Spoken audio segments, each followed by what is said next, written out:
Hello നമസ്കാരം സുഹൃത്തുക്കളെ, കത്തുന്ന വേക്കൻസിയിലാണ് നിങ്ങളുടെ മുമ്പിൽ ഇപ്പോൾ നമ്മൾ ഈ ഒരു വീഡിയോ ആയിട്ട് വന്നിട്ടുള്ളത്. എന്താ അറിയോ, 2 വേക്കൻസി ആണല്ലോ, 2 ഐറ്റം വേക്കൻസി ആണുള്ളത്.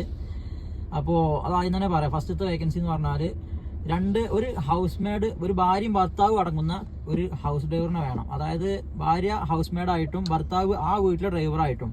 ഭർത്താവിന് ഇന്ത്യൻ ലൈസൻസ് മാത്രം മതി എന്ന് പറഞ്ഞിട്ടുണ്ട്. പിന്നെ അവരെ പറഞ്ഞ എഗ്രിമെന്റ് 40 വയസ്സിനുള്ളിൽ താഴെയുള്ള ആളുകളാണ് വേണ്ടത്. അതേപോലെ മുസ്ലിംസ് ആയിരിക്കണം, പിന്നെ ഇംഗ്ലീഷ് അറിഞ്ഞിരിക്കണം എന്നുള്ളതും പറഞ്ഞിട്ടുണ്ട്. ഭാര്യയുടെ ഒരു എഗ്രിമെന്റ് അവർ പറഞ്ഞിട്ടുള്ളത് എമിഗ്രേഷൻ നിർബന്ധമായിട്ടും വേണം, 30 വയസ്സിന്റെ മേലേക്കുള്ളത്. 30 വയസ്സിന്റെ താഴേക്ക് ഹൗസ് മെയ്ഡിന് അടിക്കൂല എന്ന് പറഞ്ഞിട്ടുണ്ട്. ഇങ്ങനെയാണ് പറഞ്ഞിട്ടുള്ളത്. അത് ഈ കാണുന്ന നമ്പറിലേക്ക് മെസ്സേജ് ആയിക്കോട്ടെ, ഈ കാണുന്ന നമ്പറിലേക്ക് വാട്സപ്പിൽ വോയിസിൽ ബന്ധപ്പെട്ടോ. പിന്നെ രണ്ടും ഡിഫറെന്റ് നമ്പറാണ്. ഇനി രണ്ടാമത്തെ വേക്കൻസി എന്ന് പറഞ്ഞാൽ നിങ്ങൾക്ക് GCC ലൈസൻസ് ഉണ്ടോ? GCC ലൈസൻസ് ഉണ്ടെങ്കിൽ സൗദി റിയാദ്, പിന്നെ ദമാം, ജിദ്ദ, അൽജൗഫ് ഈ ഏരിയക്കൊക്കെ വേക്കൻസി ഉണ്ട്. 52 വയസ്സ് വരെയാണ് പ്രായപരിധി അവർ പറഞ്ഞിട്ടുള്ളത്. അപ്പോൾ അതിനൊക്കെ എന്ത് ചെയ്യുക, ഈ കാണുന്ന നമ്പറിലേക്ക് വാട്സപ്പിൽ വോയിസിൽ ബന്ധപ്പെട്ടോ. ഇങ്ങനെയാണ് കാര്യങ്ങൾ പറഞ്ഞിട്ടുള്ളത്.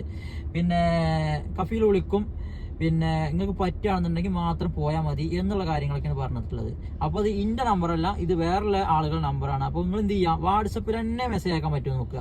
എന്താ വെച്ചാൽ എൻ്റെ പേഴ്സണൽ ഐഡിയിൽ വന്നിട്ട് ഇൻസ്റ്റാഗ്രാം അല്ലെങ്കിൽ സോഷ്യൽ മീഡിയ എൻ്റെ പേഴ്സണൽ ഐഡിയിൽ വന്നിട്ട് ഓരോരുത്തർ ഇങ്ങനെ ചോദിക്കുന്നുണ്ട്. അപ്പോൾ അതിൻ്റെ കാര്യങ്ങൾ, അതിൻ്റെ ഡീറ്റെയിൽ ഒന്നും നമുക്ക് അറിയില്ല. അപ്പോൾ അതിൻ്റെ ഡീറ്റെയിൽ ഈ കാണുന്ന നമ്പറിലേക്ക് നിങ്ങൾ മെസ്സേജ് അയച്ചാൽ മാത്രമാണ് അതിൻ്റെ ഫുൾ ഡീറ്റെയിൽ ആയിട്ട് കിട്ടുക. എനിക്ക് അതിനെക്കുറിച്ച് അറിയില്ല. ഓക്കെ, എന്നാൽ ഉപകാരപ്പെട്ട് കഴിഞ്ഞാൽ മറ്റുള്ള ആളുകളിലേക്കും ഷെയർ ചെയ്യാം കേട്ടോ. ഓക്കെ, എന്നാൽ ഗുഡ് ബൈ.